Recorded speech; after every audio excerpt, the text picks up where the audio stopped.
연봉 1억 받던 50대 시골살이하다 1년 만에 후회한 이유. 여러분도 평생 열심히 일했고 돈도 제법 모았으니 이제 내려놓고 여유롭게 살고 싶다라는 생각 해보신 적 있지 않으세요?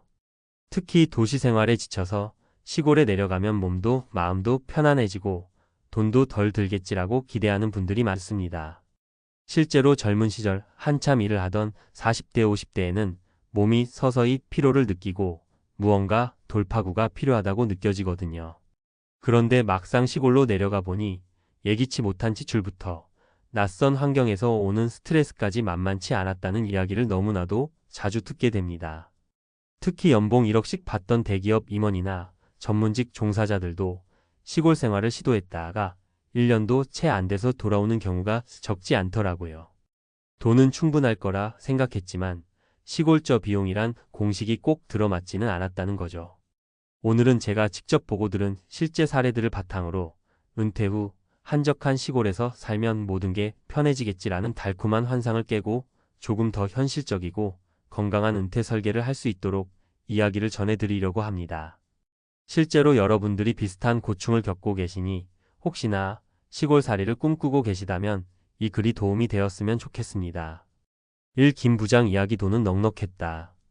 그런데 외로움이 문제였어. 첫 번째 사례는 55세에 조기 퇴직한 김 부장님 이야기예요. 이분은 대기업에서 꽤 오랫동안 근무하셨고 연봉도 1억에 육박하는 수준이었습니다. 번듯한 집도 있고 자녀들도 어느 정도 경제적으로 독립된 상황이었어요. 그래서 이제는 내가 정말 하고 싶은 거 하면서 쉬엄쉬엄 살아볼까? 라는 생각에 시골로 내려가셨죠. 말 그대로 마당이 있는 집에서 텃밭 가꾸고 날씨 좋으면 뒷산에 올라가고 계곡물에 발 담그고 이웃과 따뜻한 정 나누며 사는 그림을 그리신 겁니다. 그런데 막상 시골로 가보니 돈보다 더 힘든 게 생기더랍니다. 도시에서와 달리 주변에 마땅한 친구나 지인이 거의 없으니 하루하루가 고요하고 적막하게만 흘러가는 거죠. 물론 처음에는 조용함이 좋았대요. 그런데 한두 달이 지나니 사람이 그리워지더랍니다.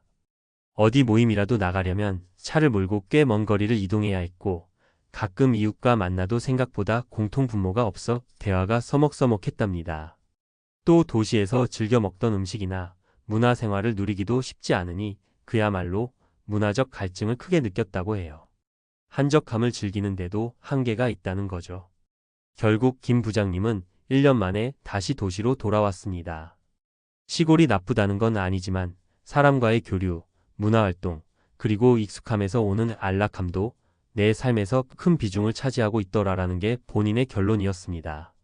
시사점 경제적 여유가 있더라도 은퇴 후 시골살이에서 가장 큰 변수는 관계와 적응입니다. 시골은 인구 밀도가 낮고 생활 패턴이 달라서 외로움과 문화적 갈증을 크게 느끼기 쉽습니다. 노후 생활에서 인간관계는 생각보다 훨씬 큰 영향을 끼친다는 사실을 잊지 말아야 해요. 이박 과장 이야기. 시골은 돈이 덜 든다. 착각이었어. 두 번째 사례는 30년 가까이 영업직으로 일했던 박 과장님 사례예요. 이분도 한창 바쁘게 살다 보니 건강이 급격히 안 좋아져서 58세에 은퇴하고 시골로 내려갔습니다.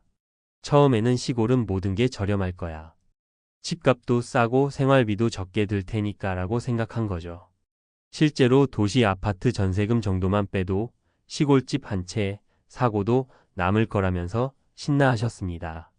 그런데 살다 보니 의외의 지출이 엄청나게 발생했어요. 우선 오래된 시골집을 구입하고 나니까 수리해야 할 곳이 한두 군데가 아니었습니다. 지붕이 샌다. 마당 배수로가 막힌다. 겨울에 난방이 잘 안 된다. 보일러가 자주 고장난다 등등 예상치 못한 유지비가 꽤 들었던 거죠.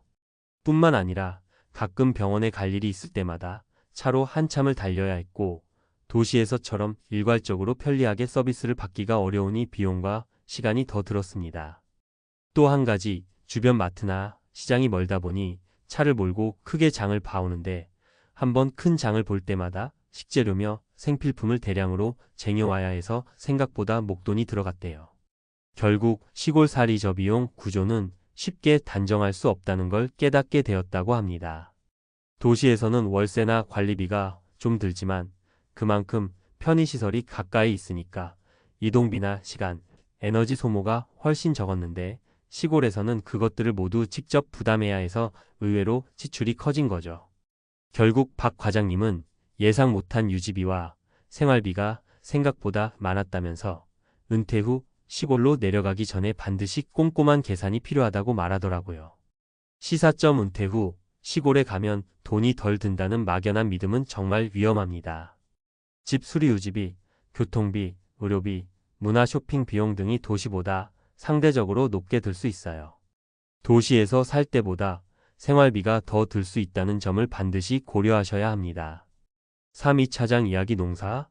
생각보다 힘들고 농업 수익은 적더라. 세 번째 사례는 60세가 되어 정년 퇴직한 이 차장님입니다. 이분은 2030대 시절 시골에서 자라셔서 언젠가는 고향 같은 시골로 다시 내려가서 살고 싶다는 꿈이 있었대요. 그래서 은퇴 후 낡은 시골집을 새로 짓고 직접 텃밭도 크게 일구시면서 작게나마 농산물을 팔아서 용돈벌이도 해보자고 하셨죠. 도시에서 직장 생활할 때보다야 훨씬 편하고 자유롭겠지 라는 기대를 갖고 말이죠. 그런데 농사를 시작하자마자 몸이 너무 힘들었답니다. 예전 젊었을 때 부모님이 하시던 농사를 옆에서 보던 기억이랑은 차원이 달랐던 거죠. 잡초 뽑고 물 대고 농약도 치고 각종 장비나 비료도 챙겨야 하고 일을 혼자 감당하려니 허리가 끊어질 것 같았다더라고요. 또 하루라도 물 주는 타이밍을 놓치면 바로 농작물 상태가 안 좋아지고 병충해가 오면 순식간에 피해를 입습니다. 게다가 날씨 사정도 예측하기 어렵고 인력 구하기도 쉽지 않다 보니 스트레스가 상당했다고 하셨어요. 설상가상으로 이분이 수확한 농작물을 팔려고 해도 판로를 확보하기가 쉽지 않았어요. 요즘에는 워낙 온라인 직거래나 대형 마트 납품 등 체계적인 유통이 필요하기 때문에 단순히 시장에 내다 팔면 되겠지라는 생각만으로는 안 되더라고요. 결과적으로 이 차장님은 농사로 돈 버는 건 정말 쉽지 않구나. 취미 삼아 조금씩 재배해 먹는 수준이면 모를까? 수익을 낼 생각이라면 도시 직장 생활보다 훨씬 더 치열하게 뛰어야 한다라고 말씀하시더군요. 시사점 귀농하면 건강해지고 여유롭게 농사 지으며 수익도 올릴 수 있다는 생각은 섣불리 할 게 아닙니다. 농사는 예상보다 훨씬 전문적이고 체력도 많이 들며 수익을 내려면 상당한 마케팅과 유통 경험이 필요합니다. 취미로 소규모 텃밭을 가꾸는 정도가 아니라면 시작 전 충분한 공부와 준비가 필수라는 걸 잊지 마세요. 정리하자면 연봉 1억을 받았던 혹은 꽤 높은 수입을 올렸던 5060대 분들이 시골살이에 도전했음에도 불구하고 12년 만에 이건 아니었어 하며 도시로 되돌아오고 있습니다. 그만큼 시골에서의 은퇴 생활은 우리가 생각하는 것만큼 단순하지가 않다는 거죠. 관계와 외로운 문제 사람들과 부대끼는 걸 피하고 싶어 시골로 갔다가 되려 고립감과 외로움에 무너질 수 있습니다. 예상치 못한 지출 주택 수리 유지, 교통비, 의료 접근성 문제 등으로 도시보다 오히려 지출이 많아질 수 있습니다. 농사의 현실 농사가 생각보다 고되고 전문적이면서도 수익을 내기 위한 판로 확보가 쉽지 않습니다. 그렇다고 해서 시골살이는 무조건 안 좋아 라고 말하고 싶은 건 아니에요. 물론 자연과 가까워지고 조용한 곳에서 건강도 챙기며 마음의 여유를 찾는 분들도 많으니까요. 다만 충분한 사전 준비와 현실적인 기대치가 필요하다는 게 핵심입니다. 일 외로움 대비책 지역사회 활동, 동호회, 봉사활동 등 적극적으로 사람들과 교류할 창구를 만들어두기. 이 세부 비용계획, 집수리비, 난방비, 교통비, 의료비 등을 꼼꼼히 따져보고 예상보다 2030% 여유있게 예산을 잡기. 3. 농사부업, 준비 농업기술센터 등에서 제공하는 교육을 충분히 수강하고 직접 체험을 해본 뒤 시작하기.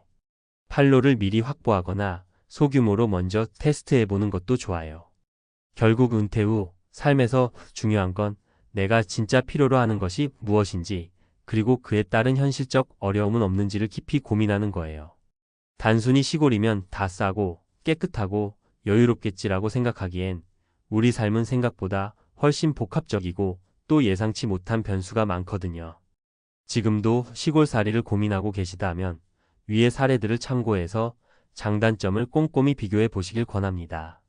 주변에 시골살이를 실제로 하는 지인이 있다면 직접 찾아가서 생생한 이야기를 들어보시는 것도 좋고요. 모든 선택에는 빛과 그림자가 있듯이 시골에서의 은퇴 생활도 분명 장점과 단점이 함께 있다는 것을 꼭 기억해 주세요. 은퇴 후 여러분의 삶이 여유롭고 안정적이길, 그리고 무엇보다 건강하고 행복하길 진심으로 바랄게요. 무엇을 선택하든 준비만 잘 하신다면 도시든 시골이든 분명 나만의 꽃길을 찾으실 수 있다고 믿습니다. 지금까지 연봉 1억 받던 50대가 시골살이 1년 만에 후회한 이유를 중심으로 은퇴 후 시골 생활의 현실과 준비 방안을 나눠봤습니다. 다음에 또 좋은 이야기로 찾아올게요.